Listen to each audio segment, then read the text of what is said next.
आज मैंने अपने किचन में बनाई है हरे माश की दाल की खिचड़ी। हरे माश की दाल की खिचड़ी आपने पहले भी बनाई और खाई होगी, लेकिन जिस तरीके से मैं इसे बनाती हूँ आपने इसे कभी ऐसे नहीं बनाया होगा। इसे मैंने लाल चटनी और मूली के साथ सर्व किया है। तो चलिए देख लेते हैं कि हमने इस खिचड़ी को किस तरह बनाया है। अस्सलाम वालेकुम, मेरा नाम है शाहीन और मैं अपने किचन में आप सबको खुश आमदीद कहती हूँ। आज मैं अपने किचन में हरे माश की दाल की खिचड़ी बना रही हूँ। बहुत कम मसालों से ये खिचड़ी बनती है और बहुत ही मज़े की होती है। इसके लिए मैंने आधा कप हरे माश की दाल ली है और इसके साथ ही 1 कप मैंने बासमती चावल लिए हैं। दाल को मैंने अच्छी तरह से साफ़ करने के बाद 1 घंटे पहले भिगो दिया था। भीगने से दाल जो है अपने साइज़ में डबल भी हो जाती है और नरम भी हो जाती है। इसके साथ ही जो मैंने 1 कप चावल लिए हैं इसे भी मैंने साफ़ करने के बाद 20 मिनट पहले भिगो दिया था।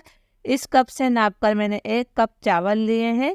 जब तक हम इसे पकाएंगे चावलों को भीगे हुए आधा घंटा हो जाएगा। तो चलिए हम खिचड़ी बनाना शुरू करते हैं। बहुत ही मज़ेदार हरे माश की दाल की खिचड़ी बनाने के लिए मैंने 1/4 कप घी लिया है। अगर आप इस खिचड़ी को घी से बनाएंगे तो इसका जायका कई गुना बढ़ जाएगा। अगर आपके पास घी नहीं है तो आप तेल का इस्तेमाल कर सकते हैं। घी को मैं हल्का गरम कर लेती हूँ। घी गरम हो गया तो इसमें मैं कुछ खड़े गरम मसाले शामिल करूँगी।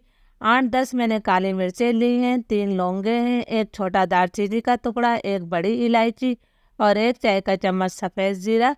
इन तमाम खड़े गरम मसालों को मैं 30-40 सेकंड तक फ्राई कर लेती हूँ ताकि घी में इसकी अच्छी सी खुशबू आ जाए। खड़े गरम मसाले हमारे फ्राई हो गए हैं। ये मैंने एक दरमियाने साइज़ की प्याज ली है जिसे मैंने स्लाइस कर लिया है, ये मैंने शामिल कर दी। प्याज को हमने मुसलसल चलाते हुए लाइट ब्राउन करना है। बहुत ज़्यादा डार्क कलर प्याज को मत दीजिएगा। प्याज हमारी लाइट ब्राउन हो गई है तो अब मैं इसके अंदर जो 4 साबुत गोल मिर्चें शामिल कर रही हूँ। इसे भी हम मिक्स कर देते हैं। इस खिचड़ी के अंदर हमने अदरक, लहसुन या टमाटर का इस्तेमाल नहीं करना है।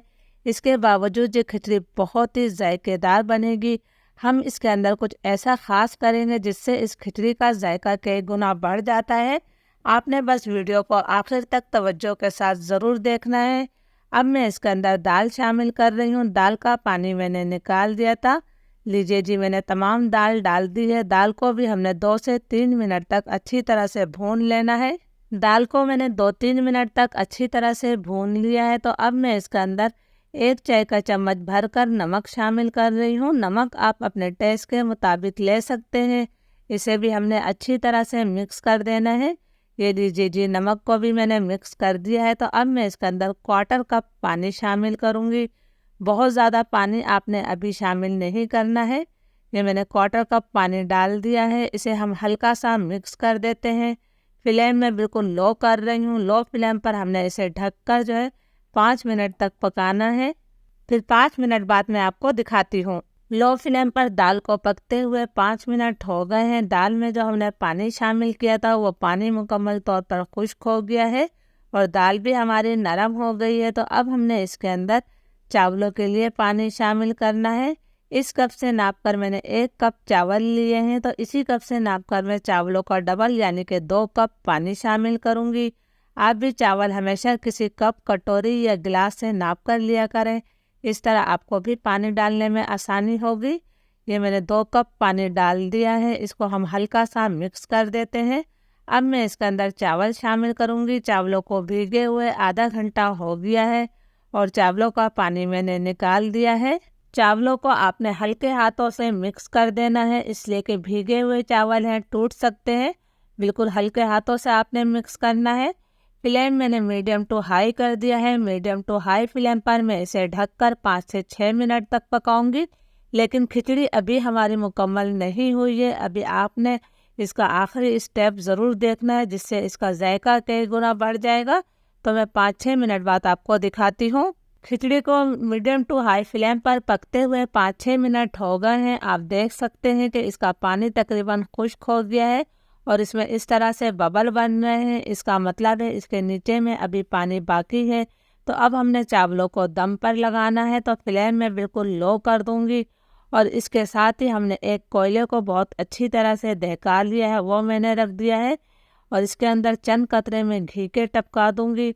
इस तरह हमारी खिचड़ी का जायका कई गुना बढ़ जाएगा। खिचड़ी बहुत ज़्यादा सौंधी बनती है इस तरीके से। तो अब मैं इसे लो फ्लेम पर जो 8 से 10 मिनट का दम दे देती हूँ। 8-10 मिनट हो गए हैं, हमारी खिचड़ी में दम आ गया है। माशाल्लाह बहुत ही सौंधी, बहुत ही खुशबूदार हमारी माश की दाल की खिचड़ी तैयार है। इस कटोरी को हम निकाल देते हैं। मैं आपको दिखाती हूँ कि चावल हमारे किस कदर खिले खिले से बने हैं।